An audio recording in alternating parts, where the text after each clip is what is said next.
Con cá đầu tiên anh em nhá. Cân, con này nó giống như con đực chứ.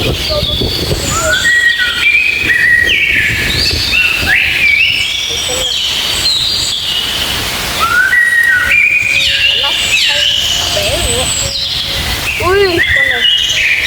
Rồi. Cân đấy. Đực cân nó to lắm. Ui.